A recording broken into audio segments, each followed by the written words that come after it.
শুভ সকাল বন্ধুরা, সবাই কেমন আছো? আশা করি সকলেই ভালো আছো আর আমরাও ভালো আছি। প্রিয়াঙ্কা সিম্পল লাইফস্টাইল চ্যানেলে তোমাদের সবাইকে স্বাগত জানাই। শুরু করছি আবারও একটি নতুন ভিডিও। তো দেখো, সকালবেলা উঠে বাসি পাট সেরে পুজো সেরে এখন চলে এলাম রান্নার দিকে। তো রান্না বলতে আজকে সকালে রুটি টিফিন করছি, কেননা আজকে আবারও ওই বাড়িতে রঙের কাজ, ওই যে দরজাটা লাগানো হয়েছিল সেই দরজাটায় মিস্ত্রি দাদা লাগিয়ে রং করতে দেবে। সেই দরজাটা রং করবে, আর বাদ বাকি যেটুকু রং বাঁচবে, অনেকটা করেই তো কৌটোতে রং বেঁচে গেছে, সেই রংটা কথা হয়েছে যে এই বাড়িতে এসেও দুটো জানলায় লাগিয়ে দেবে। তো ওনাকে তো এখন টিফিন দিতে হবে, তো ওই জন্য আজকে সকালবেলা রুটি আর ওই একটা আলুর তরকারি টমেটম দিয়ে জিরে ফোড়ন দিয়ে করে দিলাম। তো এখন ও এই রুটি তরকারি আর একটা আম কেটে দিয়েছি, গরমের দিন তো দিয়ে দিলাম এখানে 4টে রুটি প্যাকেটে। ও বাড়িতে থালা আছে, আমার বর গিয়ে দিয়ে দেবে। আর তারপরে আমার রান্না বান্না হয়েও গেছে, বসিয়েও দিয়েছি। আর এটা আজকে আসলে আরও তাড়াতাড়ি করছি, অনেক সকাল সকাল উঠেছি, কারণ আজকে আবার যাব ওই কানটাকে ড্রেসিং করাতে। 7-8 দিন হয়ে গেল কানটা ড্রেসিং করা হয়নি। এবার তোমার ওই জন্যেই তাড়াতাড়ি করছি যে বেরোবো দুটোর মধ্যে। আর এদিকে দেখো মাছের তরকারি হচ্ছে আর একদিকে চা হচ্ছে, কারণ চাটা যেহেতু অল্প কাজ ছিল, ও ওই বাড়ি থেকে এলো মিস্ত্রি দাদাকে সাথে নিয়ে, যে চলো আজকেই এই বাড়িতে রংটা তো লাগিয়ে দেবে, তুমি এদিকে কাজ করতে করতে ওদিকে দুটো জানলা করা হয়ে যাবে, খালি দাদাকে একটু চা করে দাও। বললাম বেশ ঠিক আছে, তাহলে দাদাকে একটু চাটা করিয়ে দিই, কারণ ছেলে মেয়েকেও আবার স্নান করিয়ে দেবো। তাই আজকে বেশি কিছু আর রান্না করিনি, ওই উচ্ছে আলু ভাজা আর মাছের তরকারি। আর আমার বর দুটো ডাব এনেছে আমার ছেলে মেয়ে খাওয়ার জন্য করছে। আচ্ছা ঠিক আছে, নে এখনই খেয়ে নে চান করার আগে।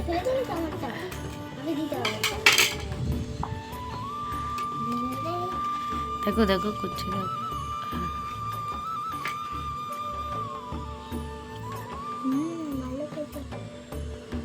খাও খাও, পুড়ে যাচ্ছে অর্ধেক জল ভর্তি মতন। তো এখানে ওরা ডাবটা খেয়ে নিক, এবার আমি যাই, চাটা যেহেতু বসিয়েছি দিয়ে চলে আসি, কারণ একবার বন্ধ করে দিয়েছিলাম, রং হাত উনি করে ফেলেছিলেন বলে, তাই আবারও গরম করে আর দিয়ে দিচ্ছি আর কি। বাবু কি গো, এ নাও দরজাটা খোলো, তোমার জন্য একটু লিকার করেছি। হ্যাঁ লিকার আনছি, দাঁড়াও।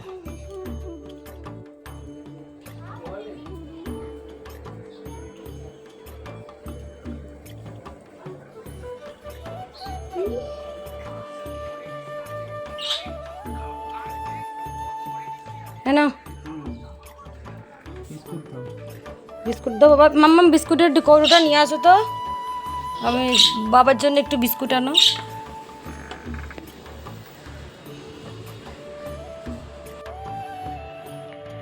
তো দেখো বারান্দার দিকের রংটা হয়ে গেল, সবুজ রংটা। সবুজ রংটা কেনা ছিল সেই যখন আমি ছাদে অ্যাঙ্গেল লাগিয়ে রং করেছিলাম, সেই রঙের কৌটোটা পড়েছিল, কারণ রং তো একটুখানি করে লাগলে আর একটু একটু কেনা যায় না, বেশি বেশি কিনতে হয়। আর এই কালো রঙগুলো একটু বেঁচেছে, তাই এই জানলাটা আর রান্নাঘরের জানলাটা আর বড় ঘরের জানলাটা একটু করে রং করে দিয়ে দিল, ব্যাস হয়ে গেল। ওদিকে উনিও এগুলো করতে থাকে, এদিকে আমিও নিজে রেডি হয়ে নিচ্ছি। বাবানকে বলেছিলাম এই ক্লিপিংটা নিয়ে রাখবি, তো বাবান সেই মতন নিয়ে রেখেছে আর কি। এতে জানলাগুলোতেও একটুখানি এই 5 বছর আগে এসেছিলাম তখন রং করেছি, জং লেগে যাচ্ছিলো, বৃষ্টির ছাট লেগে লেগে জানলাগুলোও একটু আর কি আরাম পেল। চলো আজকে যাচ্ছি কানটা ড্রেসিং করাতে, 8 দিন আজকে। মনটা ভালো নেই, এমন একটা খবর নিউজে দেখেছি না, ফোনে দেখছি সকালের থেকে, রাত্রিরেও একবার দেখেছি, অতটা বিশ্বাস করিনি, ভেবেছি ফেক। এখন সকালে দেখে মনটা খুব খারাপ হয়ে গেছে। মানুষ কেন যে এরম করে বুঝি না, কষ্ট থেকেই করে। তো যাই হোক, চলো কানটা খুলে আসি। আসলে ওই চ্যানেলটাকে খুব ভালোবাসতাম, দেখতাম, ওই যে গরু নিয়ে সুন্দরী যে, আসলে তো খুব আমি আমার মেয়ে খুব দেখতাম ওই চ্যানেলটাকে, ভালো লাগছে না। তো বেরিয়ে পড়লাম, আর ওই তো বললাম মনটা তো একভাবে ওই একটা ঘটনার দিকেই পড়ে আছে, কেন জানি না। চিনি না বলবো না, ফেসবুকের এতে ভিডিও দেখে দেখে অনেক চিনেছি, যেন মনে হচ্ছে সেই নিজের লোক। দেখিনি কাছ থেকে কোনো দিনও, কিন্তু তাহলেও মনটা যেন তো খুব ভারাক্রান্ত হয়ে গেছে। তাও এই বাইরে বেরোনোর পর একটুখানি তারই মধ্যে এই যেতে যেতে যেতে যেতে মনটা একটু ঠিক হয়েছে। তাই আজকে কিন্তু বাসটা আর একটা আগের গাড়ির সঙ্গে একটু ঠেকেও গেছিলো। আজকে সব কিছুতেই যেন বাধা হচ্ছে, দিনটাই যেন কীরকম। তো তারপরে আবার অনেকক্ষণ দাঁড়ানোর পর পুলিশ টুলিশ কেস দেওয়ার পর ঠিক হলো। আর এই দেখো দেখো কানটা পাকেনি, আবার ভালো করে ওষুধ দিয়ে আবার ব্যান্ডেজ দিল, এখনও পাকাতে বলেছে। জল পুজোর দিকে বৃষ্টি হচ্ছে, জন্য আমি নামতেও পারছি না। এই দেখো দেখো ছবি,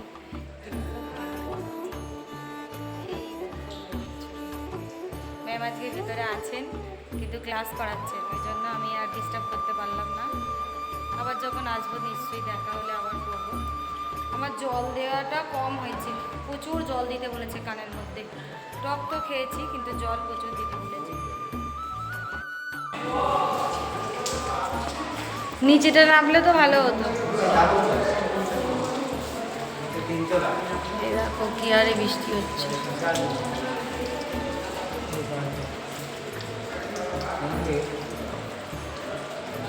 চলো না নিচেটা নাবি।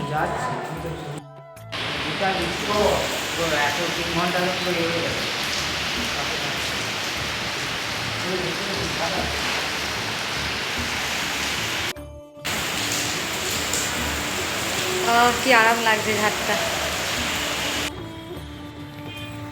আর দেখো তখন অত বৃষ্টি দেখালাম ওদিকে, আর ওই বৃষ্টি নিয়েই আমরা বেরিয়ে এপার ওপার হয়ে বাস ধরাটা ওখানে খুব চাপের।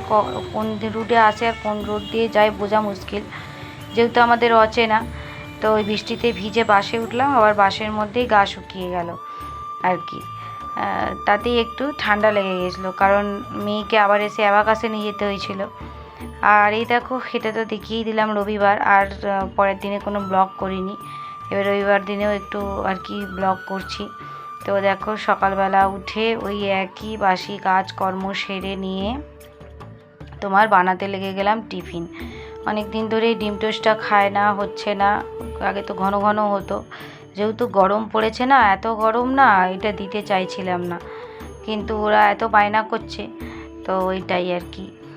ওই বাড়িটার পেছনে অত খরচা না করতে হলে শিওর এবছরে একটা এসি কিনে নিতাম বন্ধুরা। এত গরম টিকা যাচ্ছে না, খাবার খাবো কি, মানে আমি গরমে অত কষ্ট বলি না, কিন্তু এবছরে আমার খুবই কষ্ট হচ্ছে। শুভ সকাল বন্ধুরা, সবাই কেমন আছো? আশা করি সকলেই ভালো আছো, আমরাও ভালো আছি। আজকে রবিবার, দেখতেই পাচ্ছ। এখন সবসময় ভিডিওগুলো আমি কিচেন দিয়েই শুরু করছি। তো এখন ডিম টোস্ট বানিয়ে নিচ্ছি, এরপর এখানে একটু করিয়ে নিয়ে খাওয়া দাওয়া করে ওই বাড়িতে যাবো। আজকে লাস্ট ফিনিশিং দেবো এই বাড়ির কাজে, মানে এরপরে আবার বিক্রির জন্য লোকজন দেখবে। তো চলো বানিয়ে নিই টিফিনটা।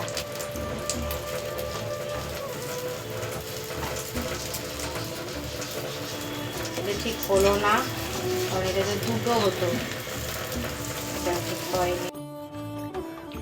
তো আগেরটা একটুখানি ঘেটে গেছিলো, তাই এবারেরটা একটু ভালো করে মানে তোমার করে নিলাম। এই যেটাতেও 4টে হতো, ভুল করে ওটাতে 3টে করে ফেলেছি। তো এটাকে উল্টানোটাই ব্যাপার। দেখো উল্টাতে গিয়ে আবার আমি ভেঙেই ফেলি। দোকানের মতন পারি না, সত্যি কথা বলতে। দোকানে এত সুন্দর করে দেয় না, ওরকম করে হয় না। আর কোয়ার্টার পাউরুটিগুলো দিয়ে আরও ভালো হয় যদিও। আচ্ছা খাবে না? এই যে হয়ে গেল, এখানে 4টে, এখানে 3টে, 7টা, ওদের 2টো করে 4টে দেবো। বাবু নিয়ে নে একটা, নে একটা। আচ্ছা তো যেটা খুশি নে না, ভালো করে বস, ভালো করে একদম বাগডুম হয়ে বস।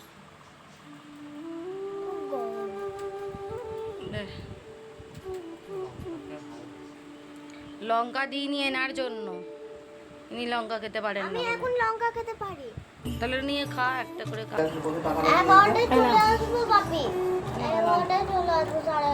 আমি 12টায় ব্র্যান্ড মুভি হবে, যাওয়াই হয়, কাজী হাত দেওয়া হয় না, ব্র্যান্ড মুভি দেখবো না। ও খা, আজকে দেখো তো ব্র্যান্ড মুভি, 11টায় যাবো।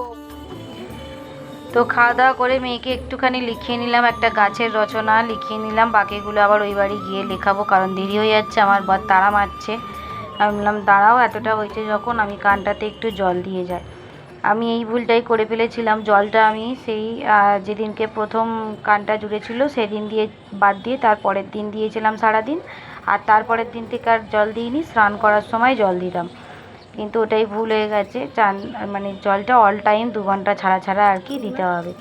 তো এখন ওই 2 ঘন্টা ছাড়া না হলেও 3-4 ঘন্টা ছাড়া আর কি দিয়ে যাচ্ছে। বন্ধুরা, কানটা এরকম ভিজিয়ে জল দিতে বলেছে, অনেক দিচ্ছি, অনেক, জানো তো, তাও পাকছে না। টকও খাচ্ছি, কি জ্বালা। এখন আমি রেডি হয়ে নিয়েছি, এখন ও বাড়ি যাবো, ওকেও স্নান করিয়ে নিয়েছি, কিছুটা পড়া এখানে করেছি আর কিছুটা ও বাড়ি গিয়ে করাবো, আর সময় নেই, 11:30 বাজতে যাচ্ছে, বাড়ি কাজ দিয়ে শুরু করি, চলো। তো যাই হোক, চলে এলাম বাড়ি থেকে। বাড়িতে এসে আগে সমস্ত ঘরগুলোকে ভালো করে ঝাঁট দিয়ে নিচ্ছি, তারপর বাথরুম পরিষ্কার করব, তারপর মোছামুছি করে স্নান টান করে নিয়ে তারপর যাব। তাই এইখানটা আগে করে নিচ্ছি, কারণ এইখানটাতেই শতরঞ্জিটা পাতবো, আর এই ঘরটা দিয়ে জানো তো ভালো হাওয়া আসে। আমার খাটটা যখন পাতা থাকতো এই দক্ষিণ পূর্ব দিকটা দিয়ে ভালো হাওয়া আসতো। তো সেখানেই মেয়েটাকে একটুখানি শতরঞ্জিটা পেতে দেবো, দিয়ে তারপর বলবো লিখতে। তারই মধ্যে 10 বার উঠে পড়ছে। যতই হোক এক জায়গায় বসে পড়ানো, পাখার তলায় বসে করে, আর ওর তো অভ্যেস নেই না এরম করে। ওকে বলছি কর, আমি কাজ করছি, এটা তো ওর বিরক্ত লাগছে, খালি বলছে মা বাড়ি চলো, ভাল লাগছে না। আমি বললাম দাঁড়াও মা, সবে এসেছি, এখন ওয়েট করো, আর এখন বাড়ি যাওয়া যাবে না। তো সব কিছুই এনেছি ওর জন্য, যেটুকু লিখবে, 4টে প্রশ্ন লেখাবো, লিখেছিল। এবার দেখো আবার অনেকটা পরে আমার ওই বাথরুমের মধ্যে সিনক্স ফিনক্স সব মাখিয়ে রেখেছি, রেখে দিয়ে আবার এই ঘরটা ঝাঁট দিতে চলে এলাম, কারণ ডিপভাবে ক্লিনিং আজকে লাস্ট করছি, এরপরে আর করব না, এরপরেই খদ্দের দেখাতে আরম্ভ করব। বাড়িঘরদোর বড়ই মায়ার জিনিস। অনেকেই বলছে তুই চলে আয়, তোর অত ছোট ফ্ল্যাটে অসুবিধে হয়, কিন্তু না, একদিন এই বাড়িটাতেই থাকবো বলে কষ্ট করে সংসার করেছিলাম, অনেক লড়াই করে কিনেছিলাম, একসাথে অনেক স্বপ্ন অনেক আশা নিয়ে থেকেও ছিলাম, কিন্তু তারপর যখন দেখবে একটা মানুষ একটা জিনিস আঘাত পেতে পেতে একবার নয়, দুবার নয়, বারবার সেখান থেকে মনটা তার উঠে যায়।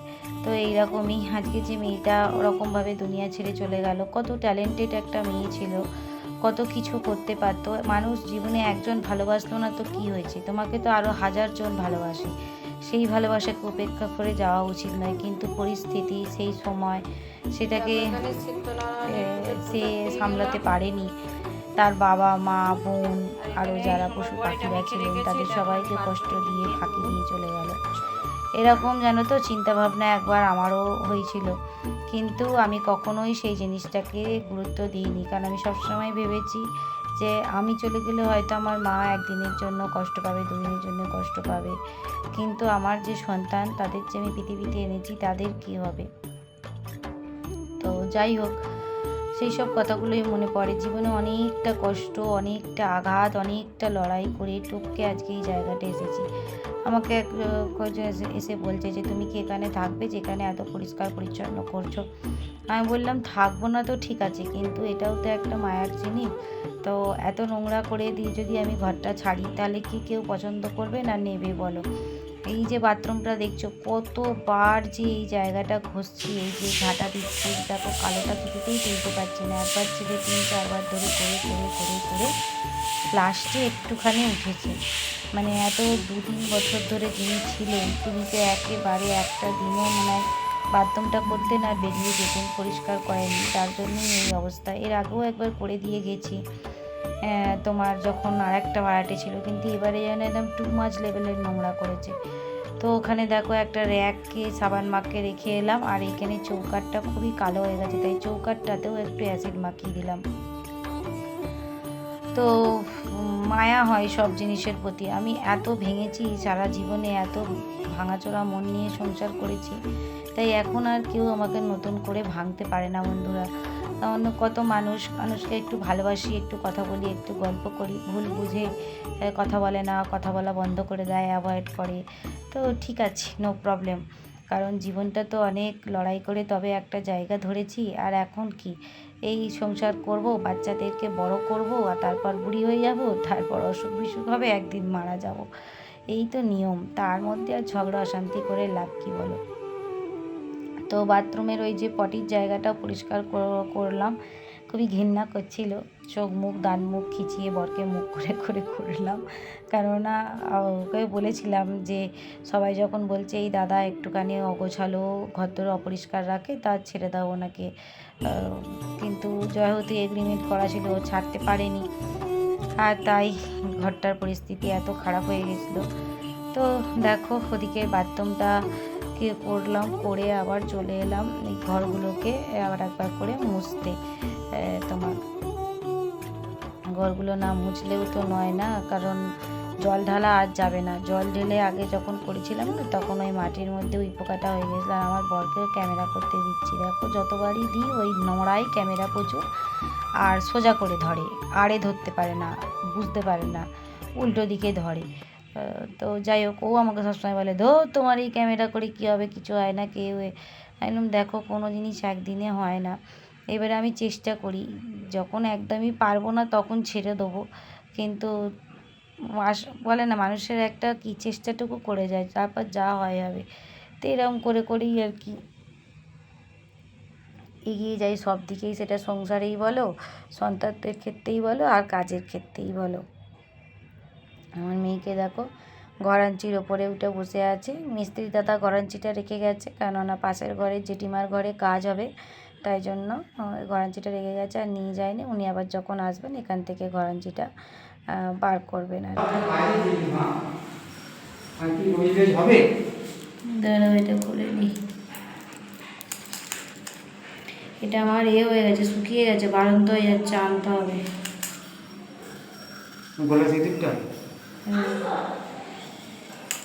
তো এটাই এখন আয়না, এটাই ভিডিও। স্নান হয়ে গেল, চলো চুলটা একটু আঁচড়ে নিই।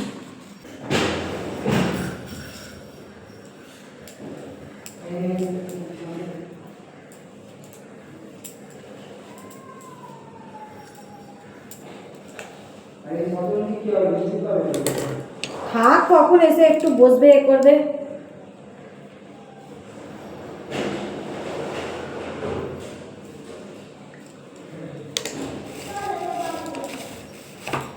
ক্লিপটা কোথায়, ক্লিপটা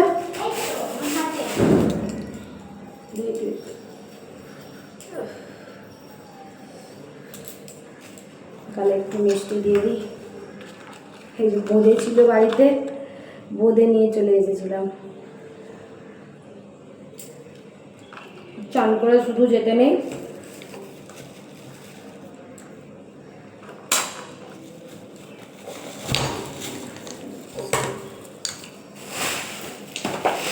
হয়ে গেল সব পরিষ্কার বন্ধুরা। আমি নিজেও ফ্রেশ হয়ে নিলাম, দেখতেই পেলে চুল টুল আঁচড়ে সিঁদুর পরে নিয়েছি। এই যে দেখো বাথরুমের অবস্থা, অনেক পরিষ্কার করেছি। এই বালতিটা সমেত এখন নিয়ে চলে যাবো, ওখানে গিয়ে এগুলো আবার বাথরুমে রেখে দেবো, সার্ফে ভিজিয়ে ওগুলো আবার ওখানে কাচবো। অনেকটাই পরিষ্কার হয়েছে বাথরুম। তোমাদের পুরো বাড়িটা ডিপ ক্লিনিংয়ের করার পর কেমন লাগছে এটার ভিডিও একটা অন্য কোনো ভিডিওতে শেয়ার করবো। আজ আর সময় নেই, 4টে বাজতে যাচ্ছে, উপর খিদে পেয়েছে। তো চলো গিয়ে খাওয়া দাওয়া করবো। অনেক পরিষ্কার হয়ে গেছে সব কিছু, এভরিথিং। ঘরদোরগুলো তো মুছেই নিয়েছি, চলো যাই, ব্যাগটা নিয়ে নিই। তো চলে এলাম বন্ধুরা এই বাড়িতে। ওদিকে তো কাজটা সেরে গেছিলাম, মানে টিফিন বানানোর পর টিফিনের বাসন ধুয়ে, তারপরে বানমামকে একটু লেখাপড়া করিয়ে তারপরও বাড়ি গেছিলাম। তো আর তো রান্না করতে সময় পাইনি, কারণ রান্না করলে আর ওদিকে গিয়ে ওই সব কাজ হতো না। তো আজকে ওই জন্য আবারও আজকে 2 প্লেট বিরিয়ানি আনা হয়েছে, ওদের হয়ে যাবে। একটুখানি কালকের ভাত আছে আমার, ওটা আনবো। ওই ছেলেকে বললাম গরম বসা। হাতগুলো দেখো ফুটো হয়ে গেছে, যেন মনে হচ্ছে যে ফুটো ফুটো হয়ে গেছে অ্যাসিডের এতে, কালো মতন হয়ে গেছে আঙুলটা পুরো দেখো। তো 2 প্লেট বিরিয়ানি আনা হয়েছে, ওদের 3 জনের হয়ে যাবে। চলো দেখো। তো বলেছিলাম ভাতে ভাত বসিয়ে দেবো, কিন্তু না, সকালে ডিম টোস্ট খেয়েছে বলে চাইছিলাম না। তারপর ওরা যখন বাচ্চাদের লিভার তো দুজনকেই একটু করে গ্যাসের ওষুধ খাইয়ে দিয়েছি, দিয়ে বিরিয়ানিটাই দিলাম, কারণ আজকে আর আমার ক্ষমতা ছিল না রান্না করে রেখে তারপর ওই দিকে যাব, তাই জন্য আজকে এটাকেই খাইয়ে দিলাম। আর অল্প করেই আনা হয়েছে, মানে বিরিয়ানিটা তো আর ভাতের মতন দিনের বেলা খাচ্ছে, সারাদিন জল টল খাবে, হজম হয়ে যাবে। তো চলো আজকের মতন তাহলে ভিডিওটা এই পর্যন্তই রাখছি বন্ধুরা। সবাই ভালো থেকো, সুস্থ থেকো। ভালো লাগলে ভিডিওতে একটি লাইক কমেন্ট করে দিও। টাটা বন্ধুরা, দেখা হবে নেক্সট ভিডিওতে।